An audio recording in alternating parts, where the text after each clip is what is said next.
Superintendent को कि ये क्या मामला है, कुछ गलती हो गई, सन्यासी मर गया है, उसको ऑर्डर मिला है नर्क जाने का, और एक वेश्या मरी है, आज्ञा मिला है कि उसे स्वर्ग ले जाओ।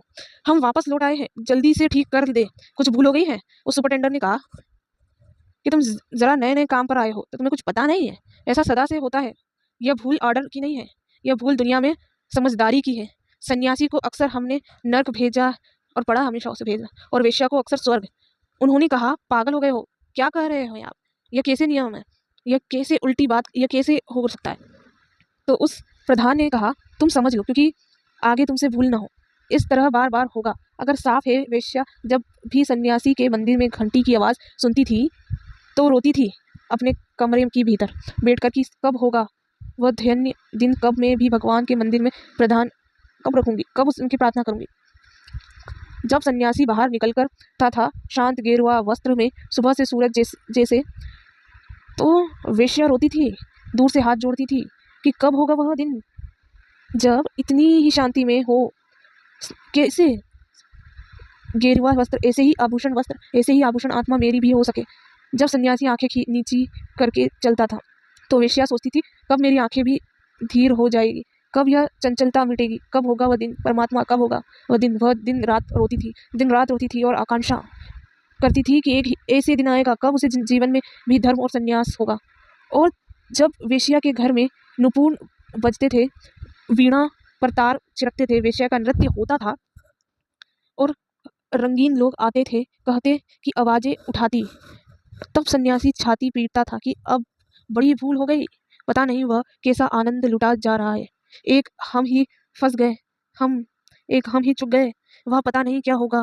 वहाँ वेश्या के घर में चक्कर लगाता, लेकिन हिम्मत भी न जुटा पाता था, खिड़की से झाँक ले, इतनी हिम्मत भी न जुटाती थी। अगर कभी कोई देखने लगा तो नजर नीची लगती, फिर वही शांत भाव बन जाता, फिर वही पवित्र बन जाता, कर वापस अपने मंदिर में चला जाता था। ऐसा बहुत रात होता था। रात सन्यासी को ना पता था, झपकी लगाती थी, वेश्या दिखाई पड़ती थी, सपना आता था, लगता था वेश्या दरवाजा खटखटा रही है। तो उनने कहा कि ले आओ सन्यासी को नर्क, वेश्या को स्वर्ग, हम कुछ नहीं। सन्यासी मन से वेश्या के साथ रहा, वेश्या मन से सन्यासी के साथ थी। इसलिए नियम तो यह कहता मन पर लगा होता है, शरीर का यह कोई हिसाब नहीं रखता। शरीर के हिसाब दुनिया में चलते होंगे, या तो मन के हिसाब चलते हैं। तुम जाओ, भूल नहीं हुई और आइडिया इस तरह जल्दी वापस मत लौट आना।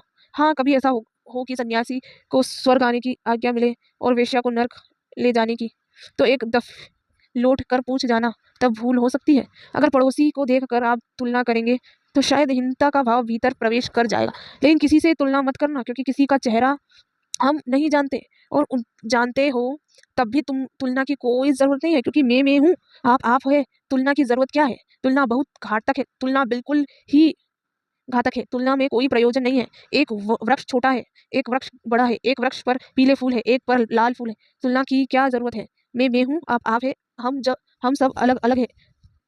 वृक्ष है, बेजोड़ है, अद्वितीय है, एक एक का अपना व्यक्तित्व है। परमात्मा ने प्रत्येक को उनका अपना व्यक्तित्व दिया है। तुलना मत करना, देखना कि मत कि कौन क्या है, देखना कि मैं कौन हूँ। और अगर मैं तुलना ना करूँ तो फिर मैं बुद्ध हूँ कि बुद्धिमान हूँ, अगर मैं तुलना ना करूँ तो मैं सुंदर हूँ कि कुरूप हूँ, अगर मैं पड़ोसी से ना तोलूँ तो मैं मजबूर हूँ, ताकतवर हूँ, तब मैं कोई भी नहीं हूँ, फिर मैं वही हूँ जो हूँ।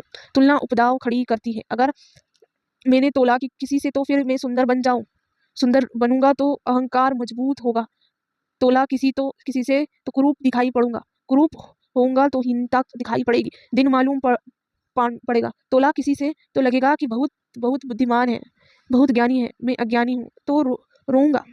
तोला किसी से तो लगे कि मैं बहुत ज्ञानी हूँ तो अकड़ जाऊंगा, लेकिन तुलना कभी मुझे ना जानने देगी कि मैं क्या हूँ। वह सदा दूसरे से अटक कर मुझसे उलझती रहेगी। नहीं, तुलना की कोई भी जरूरत नहीं है। मैं सीधा अपने को देखूं, जो मैं हूँ वह मैं अपने को देखूं। तुलना ना करूं, तुलना करना की व्यर्थ है।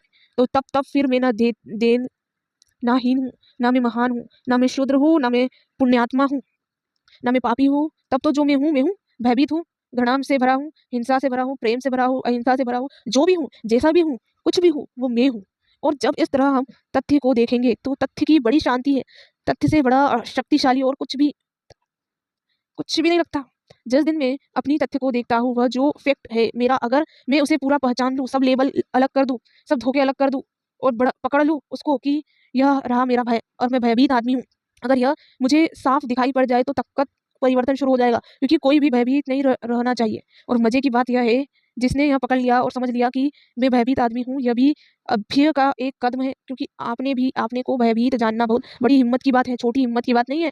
ये छोटा काम नहीं है पहचानना, यह जानना लेना कि यह रहा पाप और यह रहा पाप और यह रहा मैं हूँ पापी, बहुत बड़ी हिम्मत की बात है, क्योंकि मैं जैसा हूँ उसे वैसा ही जान लेना बड़ा दुस्सान और ऐसा हिम्मत जैसा है, बड़ा एडवेंचर है।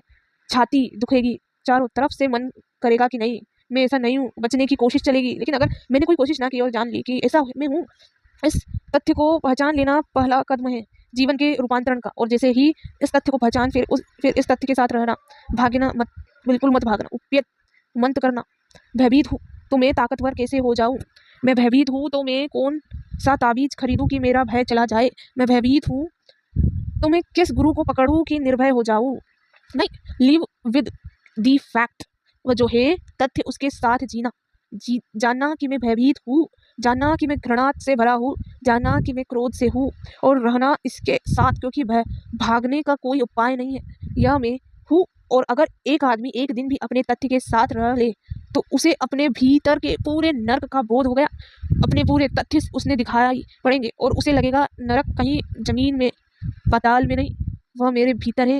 एक मित्र ने पूछा कि कभी आप कहते हैं भीतर नरक है, कभी आप कहते भीतर आत्मा है, कभी आप कहते सब के भीतर बैठे परमात्मा को नमस्कार, हम क्या समझे? ठीक पूछते हैं, भीतर बहुत बड़ी घटना है, लेकिन सबसे पहली नर्क है। जिस दिन नर्क कोई देख लेना, पहचान लेना, पूरी तरह तर्क निपक्ष नर्क से छलांग लगा लेना, बाहर निकल जाना, आत्मा शुरू हो जाएगी। नर्क से जिसने छलांग लगा ली उसको आत्मा का दर्शन शुरू हो गया, और आत्मा से भी जो छलांग लगा लेना उसे परमात्मा का दर्शन शुरू हो गया। कुछ लोग नर्क पर ही रुक जाते हैं, कुछ लोग नर्क पर भी नहीं जाते, उसे बाहर भी ही घूमते रहते हैं। लेकिन यात्रा करनी पड़ेगी, नर्क पर जाना पड़ेगा ताकि हम छलांग लगा सके, और आत्मा पर रुक जाते हैं। कुछ लोग, उन्हें लगता है कि बस ठीक है, नर्क से छलांग लगा गई, मैंने जान लिया कि कौन हूँ, बस अब यात्रा खत्म हो गई। अभी यात्रा खत्म नहीं हो गई है, अभी बूंद ने सिर्फ बूंद होना पहचाना है, अभी बूंद को सागर होना भी पहचानना है, क्योंकि जब तक बूंद सागर ना हो जाए तब तक बूंद परेशानी में रहेगी, जब तक बूंद सागर ना हो जाए तब तक बूंद सीमित रहेगी, जब तक बूंद सागर ना हो जाए तब तक बूंद का बहुत सूक्ष्म अहंकार मौजूद रहेगा।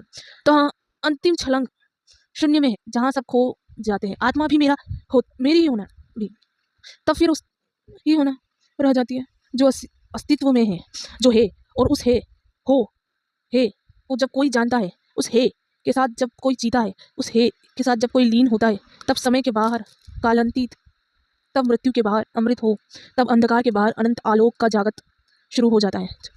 समस्त धर्म ने यही चाहा है लेकिन हो नहीं सका, समस्त प्राणियों की यही प्यास है लेकिन हो नहीं सकता। हम भी यही चाहते हैं, सब यही चाहते हैं, लेकिन चाहने ही से यह ना होगा, सिर्फ चाहने से ही कुछ ही भी ना होगा, कुछ करना पड़ेगा। भीतर की यह कठिन यात्रा पूरी करनी होगी, और कठिनाई सबसे बड़ी पहले कदम पर है, वह जो नर्क है उसको ही देखने पर है।